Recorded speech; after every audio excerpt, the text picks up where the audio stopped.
Thank you very much for inviting me to speak this morning. I'm very grateful for this opportunity. What I'd like to talk to you about today is innovation in the field of climate change, and in particular technological innovation. This will be applied as a concrete example to the field of green building. I will start by presenting different versions of green building, and will insist in particular on the concept of high-tech green building, and show how this is perhaps not the most interesting concept which could be applied to this field. Sorry, the display isn't optimal. First of all, a quick presentation of the rationale for more green building, and taking the UK as an example. We could define green building as a structure and using process which is environmentally responsible and resource efficient throughout a building's whole life cycle, so from siting to design to construction, operation, maintenance, etc. So how is this something which is valuable, which should be more widespread in countries all over the world? Well, if we take the UK as an example, we see that buildings account for approximately 40% of CO2 emissions in the country, and it is more or less the same proportion in the EU. According to the EU project EIPRO, in 2006, the building occupancy and structure make up 20 to 35% of all environmental impacts of products.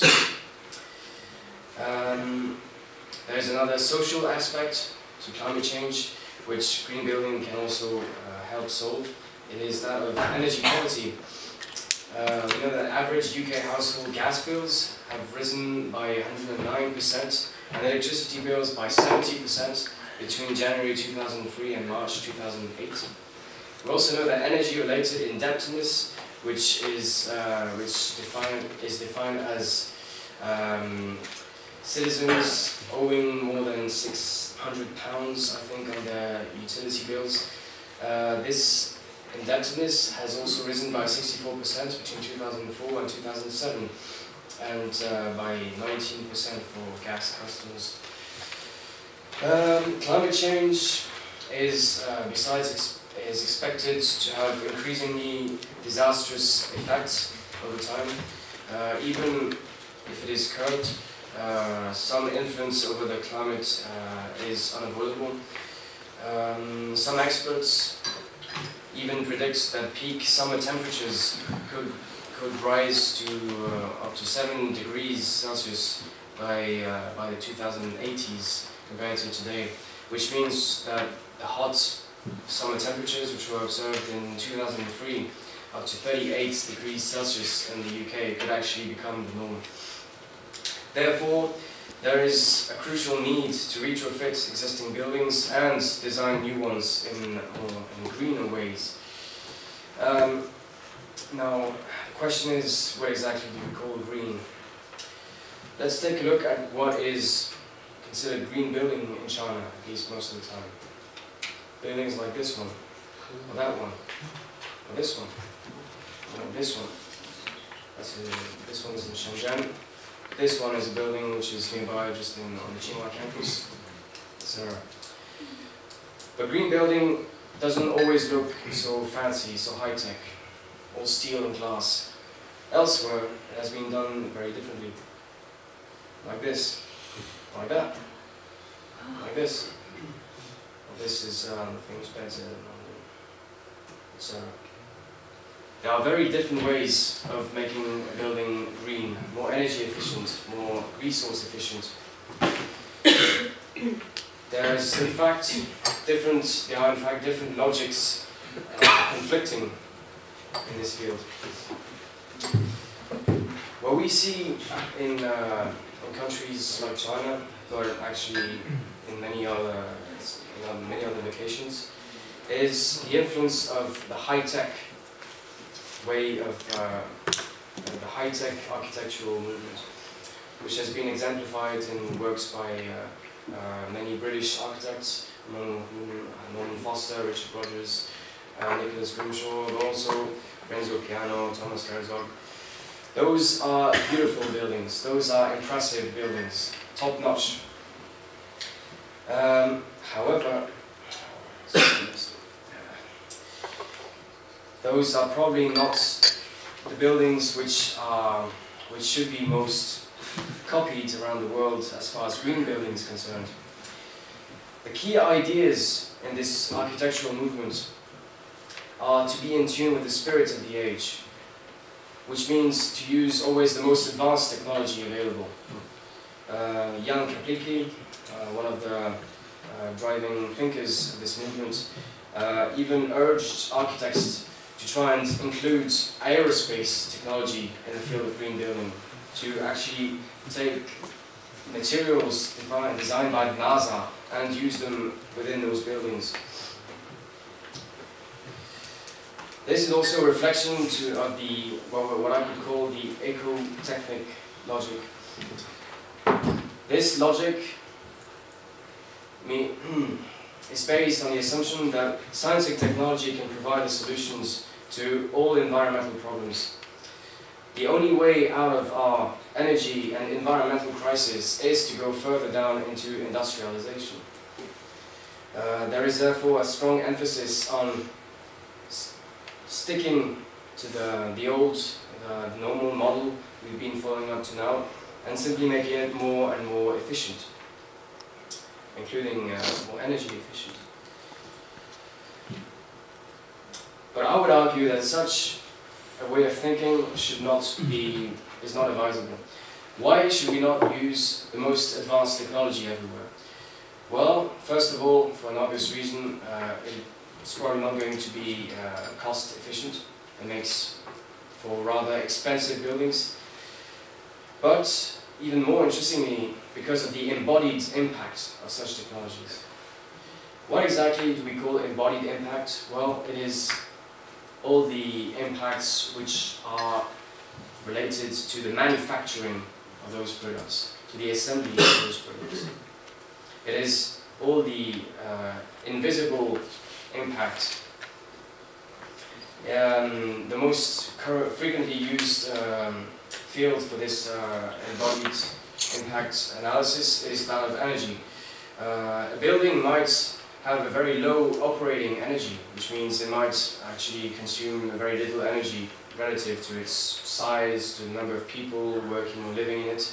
And this is the main energy which is measured by all this high-tech sort of architecture. However, embodied energy and recurring embodied energy should be considered also, which means all the energy needed to design, manufacture a good, and also to replace those goods, those appliances, those systems, those materials, once they have been included in the building. Which means that even if you actually have gains in energy efficiency, in operating energy efficiency through the use of a high technology, this gain might be offset by the simple manufacturing process of this product. We here have results from research carried out by a German team in 1996.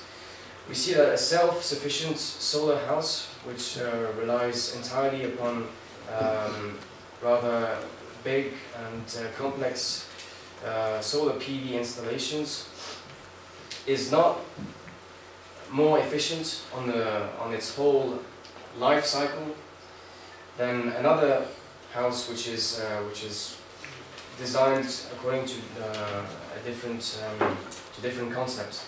It is to be emphasized here that all those cases are relative to one single residential complex, which has just been, all those complexes are located in a single region, but designed in different ways. So we see that a house completely powered with PV, for instance, is more efficient than an ordinary house here. However, it is not the most efficient you could get because of its initial embodied energy. EE stands for embodied energy.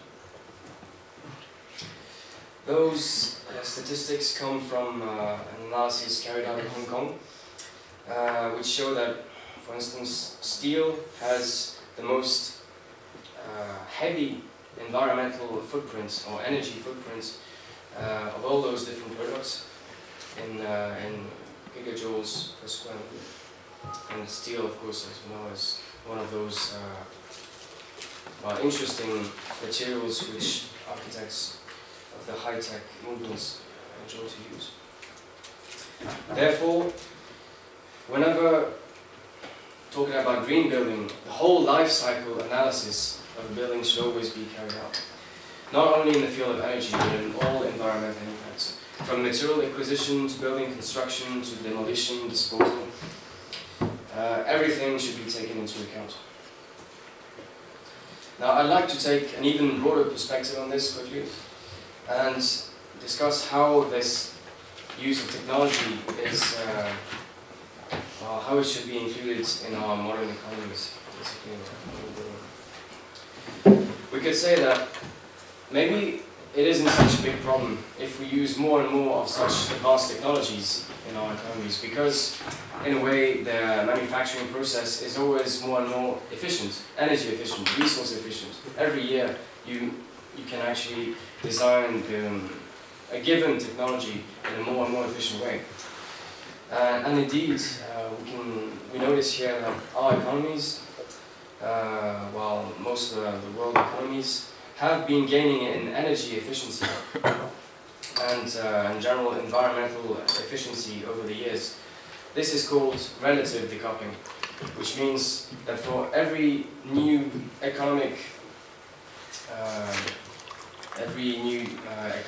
unit output, you are going to generate less and less environmental impact, energy impact.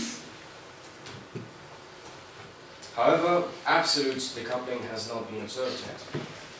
Absolute decoupling relates to the assumption that you would be able to completely disconnect the manufacturing, the production of one new economic output unit, and yet decrease the total energy or environmental impacts globally. This has not been happening. Even though our economies are more and more efficient, well, we are still generating a more and more important impact. We see here that CO2 emissions have been rising by 40% since 1990. We see that in European economies, material consumption has not decreased. It has sort of stabilized from what we see, but this isn't even likely given we have shifted progressively away from manufacturing. We have exported our manufacturing needs to countries like China. Therefore, we consume directly less materials in our countries, but this does not measure the materials embodied in all those products we buy from China and other countries. And indeed, if we consider global trends in a very interesting, a very telling indicator, such as primary metal extractions or metal ores, we do notice that ever since 1990, this primary metal extraction has been rising. Therefore, there is no absolute decoupling. Our economies are becoming more and more efficient, but they are still generating a bigger and bigger impact. So, in a word, there was this interesting sentence in edition of The Guardian in 2007.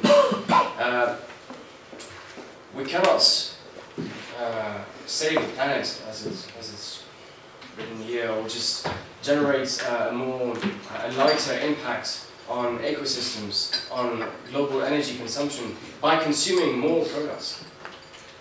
High technology goes in this direction.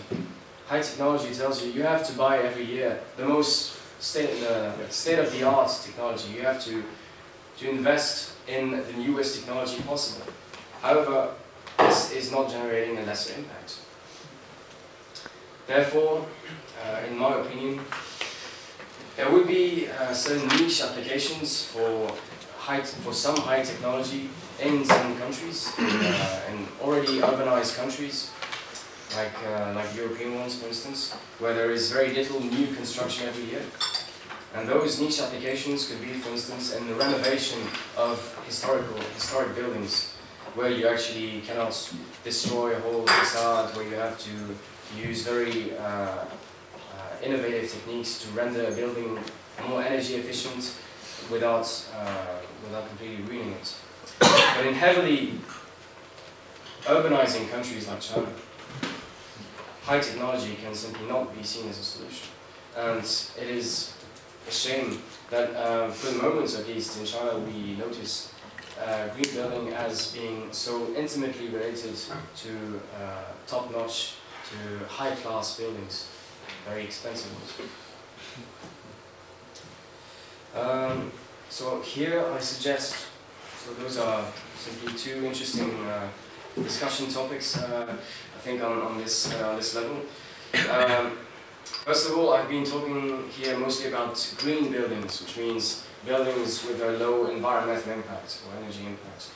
However, if we consider the concept of sustainable buildings, where there are even many more interesting factors to include in the design and in the operation of such buildings.